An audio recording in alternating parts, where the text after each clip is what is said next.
Tobey's Spider-Man. Out of the 3 live-action Spider-Man that we've seen, only one arises above the rest as the strongest. From Stan Lee's imagination to our eyes, we saw Spider-Man come to life, with this Spider-Man taking on some of the strongest villains we've ever seen. And yet, in the end, 3 of his villains killed themselves, unable to defeat him. So today I'll show you what strength really looks like, because who knew getting bit by a spider would let you crush mountains in your hands? Even from the beginning, Tobey was able to perceive the world 300 times slower when first getting his spider sense, with flies beating their wings 1,000 times a second. And at the climax of the very first movie, Tobey fights against the Green Goblin on the bridge and is able to catch a tram car with one arm, with this tram car being the Roosevelt Island tramway that weighs 41,000 pounds at max capacity, and he's able to hold this and the cable after taking 2 full-speed punches from the Goblin on his glider.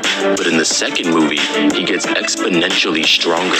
Tobey, after getting his powers back, is able to slow down a 6-car train going 80 miles an hour to 0 within 40 seconds. So the question is, how many pounds of force would it take to decelerate this train? We can find the rate of deceleration using this formula, where A equals deceleration, V equals the final velocity, U equals the starting velocity, and T is for time.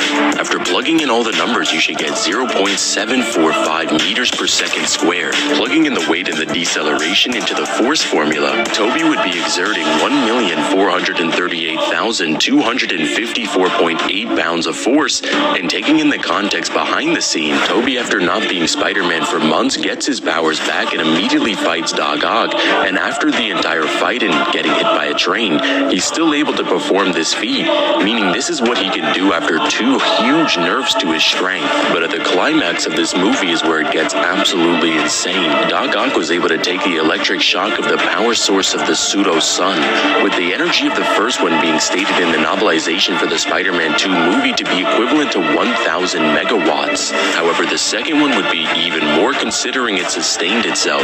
Doc Ock was able to withstand the shock for 10 seconds and converting megawatts to joules. We see that this would be a large building level durability feat.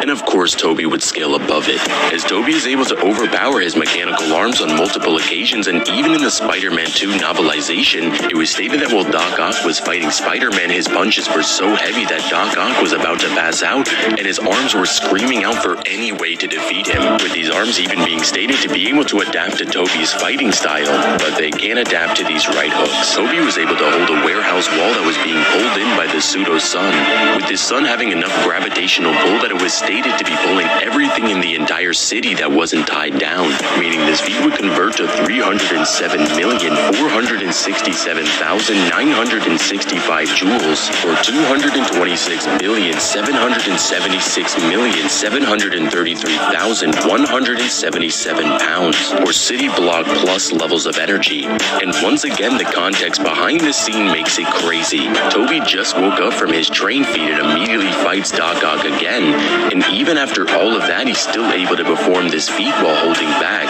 He went as far as to pull MJ from the pull of the pseudo-sun, and considering how close she was, this takes over 11,488,946 tons. But it's not over yet. He's able to tank pumpkin bombs from the Green Goblin right to the face, the same bombs that are able to blow up bridges and turn people to ash. Even if you want to argue that these are different bombs, Goblin thought that not a single weapon in his entire arsenal would be able to kill Spider-Man, saying that Tobey is all but invincible, deciding to attack Tobey mentally before trying to fight him. And it was even stated in a novelization for the first Spider-Man movie that if Goblin didn't have his helmet, the first web strike would have took his head off. Entering into Spider-Man Far From Home, we finally get to see all 3 live-action Spider-Man together in one movie, which means we get to see who really is the strongest. In this movie, Tom fights against the Goblin and gets absolutely bodied, even getting his punches laughed at. When we get to the final fight, the Goblin was able to push Tom to get bloodlusted and was still able to land hits. When we compare this to Tobey, I have to laugh. Tobey, after being bloodlusted, was beating the goblin so bad that he begged for his life. And this was with the same helmet on. And it was stated in a novelization that this bloodlust didn't even make him stronger. All it did was return him to his normal base strength. And what's even crazier is that when Goblin launched his glider at Spider-Man, he didn't even try to get out of the way regardless if Tobey dodged it or not, meaning his only option was to try to kill himself and take Tobey with him. That's wild. Tobey even fought against Harry, who was stated to have perfected the Goblin serum, making him an even stronger Green Goblin. And Tobey is more worried about losing his wedding ring than Harry, who is actively trying to kill him. And when he decides to take the fight the slightest bit seriously, he almost ends his life. Moral of the story, trying to catch Tobey lacking at night gets you fighting for your life on the operating table, beating one goblin out of insanity, and beating the memories out of another.